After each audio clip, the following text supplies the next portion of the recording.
In the dense jungles of Southeast Asia, an ant abandons its colony. It climbs a stem, locks its jaws onto a leaf, and dies. Whereas in the humid fields of South America, a cricket feels an overwhelming urge to reach water. It jumps into a stream and drowns. This is a very depressing video so far. These are not accidents of nature.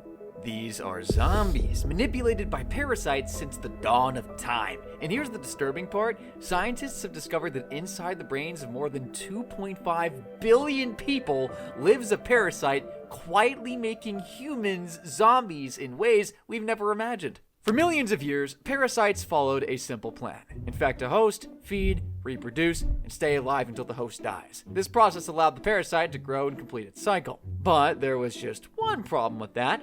Dead hosts can't move. They can't interact with other animals. They can't help the parasite spread to a new host. Once the host was gone, so is the parasite's future. Instead of simply feeding and moving on, some parasites discovered a more disturbing path. They learned to keep the host alive. At first, that sounds merciful, until they started manipulating their hosts. One of the clearest examples come from a parasite called Euhoplorchus californiensis. It lives in the brain of a California killifish, a small silvery fish found in salt marshes. Once inside, it starts manipulating its behavior. The fish, which usually hides in the shadows, begins swimming erratically near the surface. And this movement catches the eye of passing birds. As soon as a bird eats the fish, the parasite moves on to the next stage of its life, because the bird is where it reproduces. It hijacks one host just to reach another. However, that is one of the most basic examples of zombies among us. Once parasites learn they can control behavior instead of destroying the host, a brand new chapter began.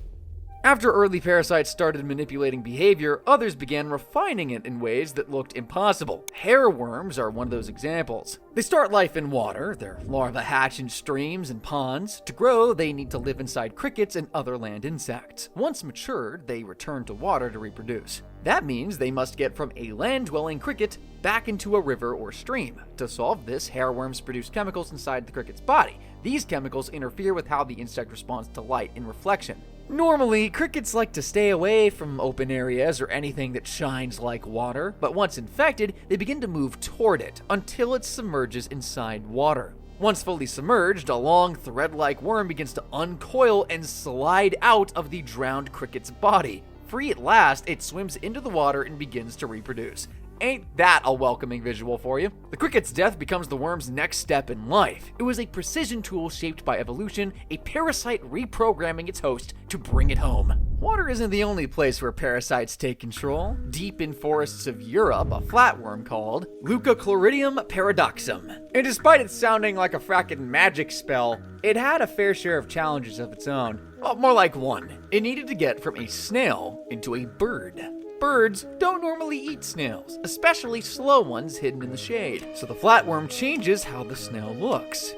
Once inside the snail, the parasite migrates to the eye stalks. There, it grows into bright, pulsating tubes that look like caterpillars. These fake caterpillars move and twitch, mimicking prey that birds naturally hunt. At the same time, the snail climbs up tall leaves and branches to become a shiny little bait thing. A bird bites off the fake caterpillar, swallowing the parasite along with it. Inside the bird's digestive system, the flatworm completes the next stage of its life cycle. The snail stays alive even after losing its vision. Sometimes it gets infected again. Some parasites, however, would take control to places nature had never gone before. One of the most extreme examples is the Ophiocordyceps fungus, the one that targets ants in tropical forests. This fungus doesn't just make the ant sick or tired like usual parasites do.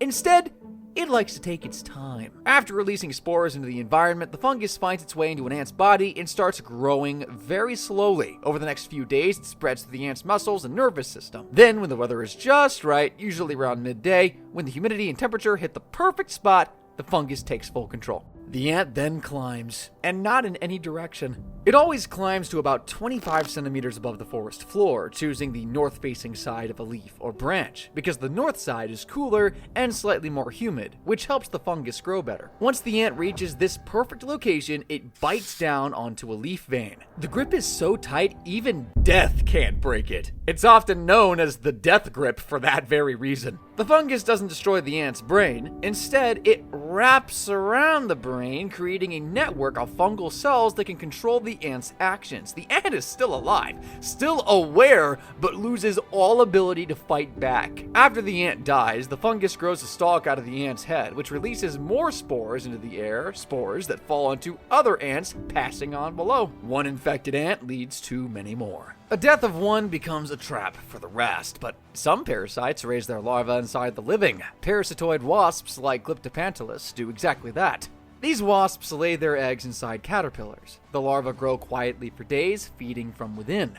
When they're ready, they crawl right on out through the caterpillar's body, but they don't leave the host behind. The larvae seal their exit wounds using bits of their shed skin, keeping the caterpillar alive. But the caterpillar is no longer the same. It stops eating, it stays near the wasp cocoons, and then it starts acting like a guard, fighting off anything that comes close. Some caterpillars stay alive for days, others die from hunger while guarding the wasp cocoons. With each generation, their strategies become more precise. And it raises an unsettling question. What happens when such parasites begin to live inside us? It was long thought that parasites could only bend the behavior of insects and small creatures with basic nervous systems. Now that belief is being challenged in very disturbing ways. The same parasite that makes mice run towards cats, Toxoplasma gondii, has already reached billions of humans. Studies estimate that more than 2.5 billion people carry this parasite. In most cases, it hides in brain tissue, forming tiny cysts. Because these cysts don't cause obvious sickness, they were long dismissed as harmless.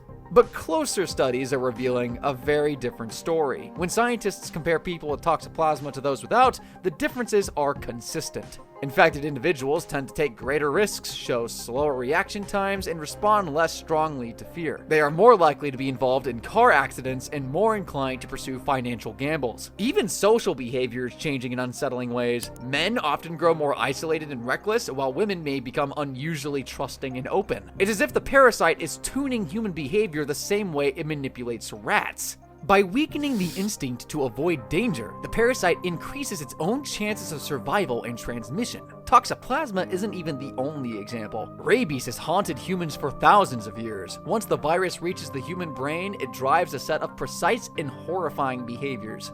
The infected person grows violent, hypersensitive to touch, light, and sound, and develops hydrophobia, an intense fear of water that makes even swallowing painful. Once these symptoms appear, death is almost guaranteed.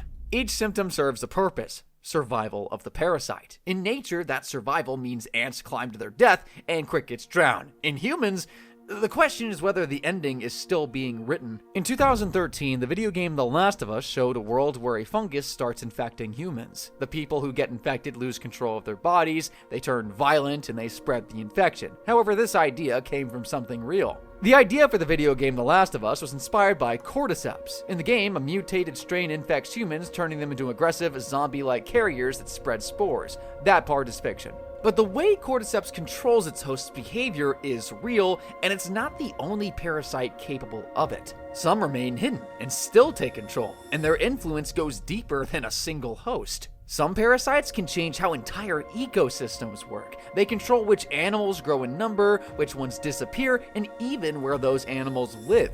After all, they are a part of over 75% of all food chain relationships. And when parasites go missing, maybe because of pollution, heat waves, or habitat loss, ecosystems start falling apart. Some animals grow too fast, others vanish, and the balance breaks. This has already happened in some lakes and forests across the world. For millions of years, hosts and parasites have been in a constant battle. The parasites try to take over, the hosts try to fight back. This back and forth may have led to bigger brains, better immune systems, and smarter behaviors. Even the way we feel fear, store memories, and choose a partner could be shaped by this long struggle. That's why sexual reproduction exists, so genes can mix faster and give each generation a better chance to escape parasitic control. So when we talk about nature, we usually think of predators, prey, plants, and weather, but hidden inside all that are the parasites, quietly shaping everything. They've helped create the world we live in today. And if they've shaped the behavior of animals for millions of years, there's a chance they've already shaped us too. For centuries, humans have fought against infections, diseases, and mysterious illnesses. Only now are we beginning to learn from the very parasites we once tried to destroy. Viruses are being engineered to deliver treatments directly into cells. Bacteria are being reprogrammed to produce medicine. Even the strategies of parasites are studied to uncover how the brain responds to fear, control, and decision-making. But as we adapt, so do they. Rising global temperatures are awakening ancient microbes locked in ice, modern transport moves bacteria and viruses across continents in a day,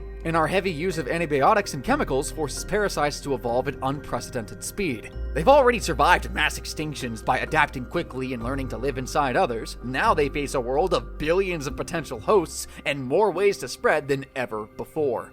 Yeah, we like to believe we're in control, that our choices come from reason and instinct, but perhaps control was never really ours to begin with. And if you haven't seen our last video on the creatures that survive boiling acid and radiation, first go watch it. It'll give you a better idea of just how far life is willing to go. Thanks for watching.